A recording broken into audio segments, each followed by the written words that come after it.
حسن کی امی یعنی منیزہ بیگم صبح سے کچن میں لگی ہوئی تھیں۔ ہر چیز تقریباً ریڈی تھی۔ جب چھوٹا عارفین انہیں بلانے آیا، امی باہر سمین آپی کے ساتھ کچھ مہمان خواتین آئی ہیں۔ صبا، بیٹا میں نے میٹھا بنا دیا ہے، مہمانوں کو اٹینڈ کر کے ابھی آتی ہوں، تم بس برابر چمچہ چلاتی رہنا، میٹھی میٹھی آنکھ جلائے رکھنا، ٹھیک ہے نا؟ وہ صبا کو محبت 5 نگاہوں سے دیکھتی تاکید کرتی باہر نکل گئیں۔ وہ عادتاً دھیمی آنچ کو میٹھی آنچ کہتی تھیں۔ صبا تھوڑی دیر نہ سمجھی سے انہیں جاتا دیکھتی رہی، پھر جار سے مٹھی بھر چینی نکال کر چولہے میں جلتی آگ پر پھینک دی۔ لو جی آگ میٹھی ہو گئی۔ اس نے ہاتھ جھاڑا۔ سبین چونکی، کوئی عجیب سی بو تھی جو نتنوں میں گھسی چلی جا رہی تھی۔ وہ مہمانوں سے معذرت کرتی اٹھی اور تیزی سے کچن میں چلی آئی۔ یہ کیا جل رہا ہے بھائی؟ سلام دعا کے بعد اس نے فوراً پوچھا۔ جواباً صبا نے اپنا کارنامہ بیان کر دیا۔ یہ کیا کہہ رہی ہو تم؟ سبین حیرت زدہ ہو گئی۔ وہ آنٹی نے کہا تھا نا کہ میٹھی آگ جلائے رکھنا۔ اس معصومیت اور عادتاً ہلکی آنچ کو میٹھی آگ کہتی تھی۔ صبا میں یہ سب دیکھتی ہوں، تم جاؤ اور مہمانوں سے مل کر آؤ۔ اسے بھیج کر سبین کام سے نمٹنے لگی۔ منیزہ بیگم نے آج کچھ قریبی رشتہ داروں کو مدعو کیا تھا۔ گھر میں خوب رونق تھی۔ کسی کی سراہتی نگاہیں صبا کو ہواؤں میں اڑاتی رہیں۔ کچھ دن دعوتوں کی نظر ہوئے، پھر روٹین لائف شروع ہوئی۔ حسن ہسپتال چلا جاتا تھا۔ صبا منیزہ بیگم سے باتیں کرتی، کبھی ٹی وی دیکھتی یا پھر موبائل سے چمٹی رہتی۔ دل چاہتا تو نانوں کے گھر چلی جاتی۔ صبا آج کے بعد شام کا کھانا روز تم بنایا کرو۔ اب تک تمہیں اس گھر کے معمولات کا اندازہ تو ہو گیا ہوگا نا؟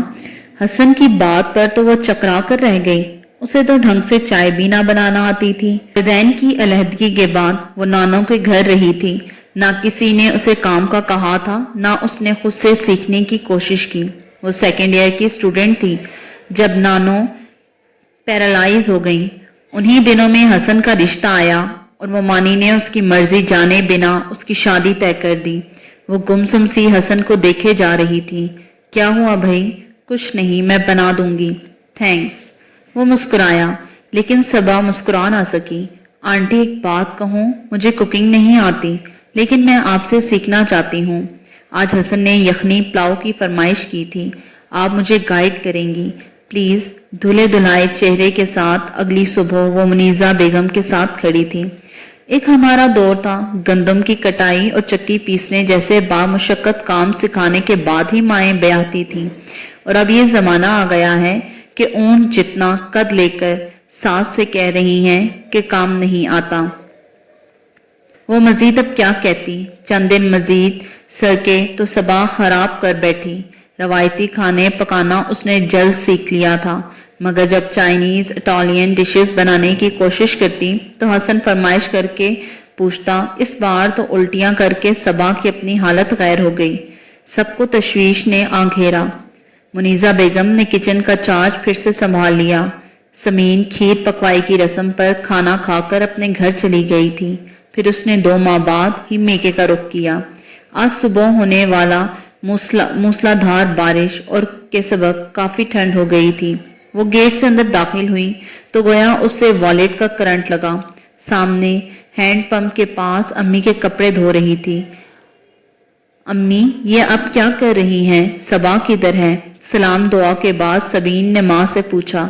اس پر ابھی زیادہ ذمہ داریاں نہیں ڈالی سبین، میں نے ویسے بھی، میں کون سا بوڑھی ہو گئی ہوں، ہٹی کٹی تو ہوں، ابھی تو یہ سارے کام کر سکتی ہوں۔ انہوں نے مسکراتے ہوئے اپنی بیٹی کو جواب دیا۔ امی آپ کو نہیں لگتا کہ آپ اسے کچھ زیادہ ہی چھوٹ دے رہی ہیں؟ میں نے اسے کوئی چھوٹ نہیں دی، جہاں تک ممکن ہو وہ ہر کام میں میری مدد کرواتی ہے۔ میں اپنے سکون کے لیے اس کی یہ خوبصورت دن خراب نہیں کرنا چاہتی۔ سبین اس کے سر پہ ماں باپ کا سایہ نہیں تھا۔ وہ اس زمانے کی اونچ نیچ نہیں سمجھتی، جلد یا بدیر سمجھ جائے گی۔ ماں کی باتیں سن کر سبین کافی حد تک قائل ہو چکی تھی۔ یہ ضروری تو نہیں نا کہ سسرال میں جو زیادتیاں ہم ماں بیٹی کے ساتھ ہوئیں، وہی زیادتیاں صبا کے ساتھ بھی ہوں۔ میں چاہتی ہوں کہ میری عدم موجودگی میں بھی وہ مجھے اچھے لفظوں میں یاد کرے۔ شروع میں تو مجھے بین بیٹا، لیکن مثبت رویہ اور رخ اپنانے سے میرا دل بہت مطمئن ہوا۔ دروازے کی اور سے ان